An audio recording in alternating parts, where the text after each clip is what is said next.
सोचिए, एक नया मेडिकल ट्रीटमेंट, एक आइडिया से लेकर एक पक्के इलाज तक का सफर, ये कैसे तय होता है?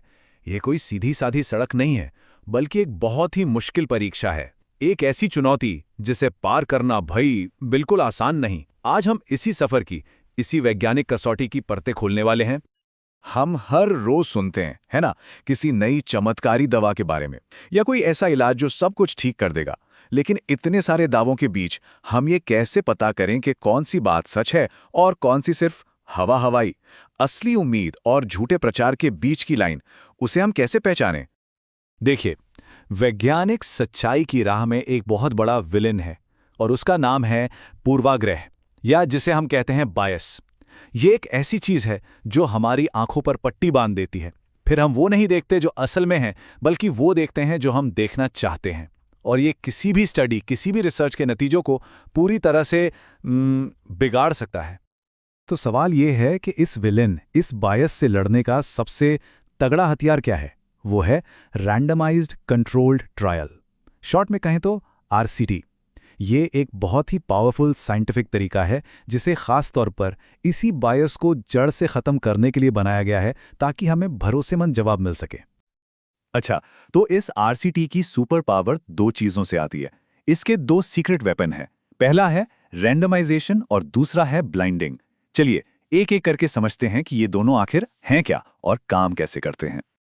अब देखिए, रैंडमाइजेशन का मतलब ये नहीं कि बस यूं ही किसी को भी चुन लिया। नहीं, जैसे सरनेम के हिसाब से या बर्थ ईयर के हिसाब से ग्रुप बनाना, ये सच्चा रैंडमाइजेशन नहीं है। क्यों? क्योंकि हो सकता है कि एक जैसे सरनेम वाले लोगों में कुछ और भी कॉमन हो जो नतीजों पर असर डाल दे। असली रैंडमाइजेशन होता है कंप्यूटर से जनरेट किए गए रैंडम नंबर्स के जरिए। इससे पक्का हो जाता है कि हर एक पार्टिसिपेंट को किसी भी ग्रुप में जाने का बिल्कुल बराबर, एकदम फेयर चांस मिले। तो ये रैंडमाइजेशन इतना जरूरी क्यों है? क्योंकि ये सिलेक्शन बायस नाम के एक और दुश्मन को हराता है। मतलब ये पक्का करता है कि रिसर्च करने वाले लोग, चाहे जानबूझकर हों या अनजाने में, ऐसे ग्रुप्स ना बना दें जो शुरू से ही एक दूसरे से अलग हों, वरना तो नतीजे पहले से एक तरफ झुके हुए आएंगे, है ना? अब आते हैं दूसरे सीक्रेट वेपन पर, डबल ब्लाइंडिंग। इसको ऐसे समझिए जैसे कोई ब्लाइंड टेस्ट हो रहा हो। यहाँ पर ना तो मरीज को पता होता है और ना ही डॉक्टर या रिसर्चर को कि किसे असली दवा मिल रही है और किसे प्लेसिबो। प्लेसिबो मतलब एक तरह की नकली दवा जिसमें कोई एक्टिव इंग्रेडिएंट नहीं होता। और ऐसा क्यों करते हैं? ताकि डिटेक्शन बायस को खत्म किया जा सके। सोचिए, अगर किसी को पता हो कि उसे असली दवा मिल रही है, तो हो सकता है वो सिर्फ उम्मीद के सहारे ही बेहतर महसूस करने लगे। जब किसी को कुछ पता ही नहीं, तो उम्मीदों या सोच का असर नतीजों पर नहीं पड़ता और हमें मिलता है एकदम अनबायस्ड ऑब्जेक्टिव डेटा। तो चलिए अब देखते हैं कि ये पूरी प्रक्रिया असल में काम कैसे करती है। देखिए, किसी भी नए ट्रीटमेंट को साबित करना कोई एक दिन का काम नहीं है। ये एक लंबी यात्रा है जिसके कई पड़ाव हैं। ये एक तरह की 4 लेवल वाली मुश्किल परीक्षा है जिसे हर नए इलाज को पास करना ही पड़ता है। तो ये 4 फेज या चरण कौन से हैं? पहला है सेफ्टी, यानी क्या ये इलाज सुरक्षित है। दूसरा है एफिकेसी, मतलब क्या ये काम करने का कोई प्रॉमिसिंग संकेत दे रहा है। तीसरा है कंपैरिजन, क्या ये मौजूदा इलाज से सच में बेहतर है। और चौथा और आखिरी है सर्विलांस, यानी लंबे समय तक असल दुनिया में ये कैसा काम करता है। और हाँ, हर फेज अपने आप में एक बड़ी चुनौती है। फेज 1 ये बहुत छोटे लेवल पर होता है, अक्सर 100 से भी कम लोगों के साथ। यहां पर मकसद सिर्फ एक होता है, ये पता लगाना कि ट्रीटमेंट सेफ है या नहीं, और इसकी सही डोज, मतलब कितनी मात्रा में देना है, वो तय करना। सिर्फ और सिर्फ सेफ्टी पर फोकस। फिर आता है फेज 2। यहां पार्टिसिपेंट्स की संख्या बढ़ जाती है, सैकड़ों में। अब फोकस थोड़ा बदलता है। रिसर्चर्स ये देखते हैं कि क्या ये ट्रीटमेंट शरीर पर वो असर डाल भी रहा है जिसके लिए इसे बनाया गया है।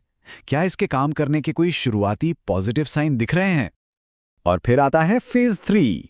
यह है असली, सबसे बड़ी और निर्णायक परीक्षा। इसमें हजारों लोग शामिल होते हैं। ये वही बड़ा वाला रैंडमाइज्ड कंट्रोल ट्रायल है जिसका मकसद सिर्फ एक होता है, ये साबित करना कि नया ट्रीटमेंट मौजूदा स्टैंडर्ड ट्रीटमेंट से वाकई में बेहतर है या नहीं। यहीं पर दूध का दूध और पानी का पानी होता है। लेकिन एक मिनट, क्या सारे आरसीटीज एक जैसे होते हैं? नहीं, बिल्कुल नहीं। साइंटिस्ट के पास ना एक पूरा टूल बॉक्स होता है, अलग अलग तरह के डिजाइन्स का। जैसा सवाल वैसा टूल। 3 डिज़ाइन बहुत कॉमन है। पहला है पैरेलल ग्रुप, जिसके बारे में हम अभी बात कर रहे थे। दूसरा है क्रॉसओवर डिज़ाइन, इसमें हर इंसान को बारी बारी से दोनों ट्रीटमेंट मिलते हैं। और तीसरा है फैक्टोरियल, ये तब काम आता है जब एक साथ कई ट्रीटमेंट्स को टेस्ट करना हो, ये देखने के लिए कि क्या वो मिलकर ज़्यादा अच्छा काम करते हैं। तो ये पैरेलल और क्रॉसओवर में मेन फर्क क्या है? देखिए, पैरेलल में तो सीधा सीधा है, ग्रुप ए को नई दवा मिली, ग्रुप बी को पुरानी या प्लेसिबो। लेकिन क्रॉसओवर में बड़ा दिलचस्प होता है। इसमें हर इंसान को पहले एक ट्रीटमेंट मिलता है, फिर कुछ समय का गैप जिसे वॉश आउट पीरियड कहते हैं, और फिर दूसरा ट्रीटमेंट। इसका सबसे बड़ा फायदा, हर इंसान खुद अपना कंट्रोल बन जाता है। इससे अक्सर कम लोगों में ही भरोसेमंद रिजल्ट मिल जाता है।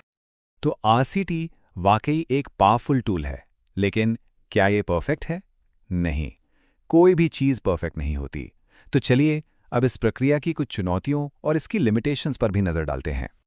ये जो बात स्क्रीन पर नजर आ रही है, ये एक बहुत बड़ी सच्चाई बताती है।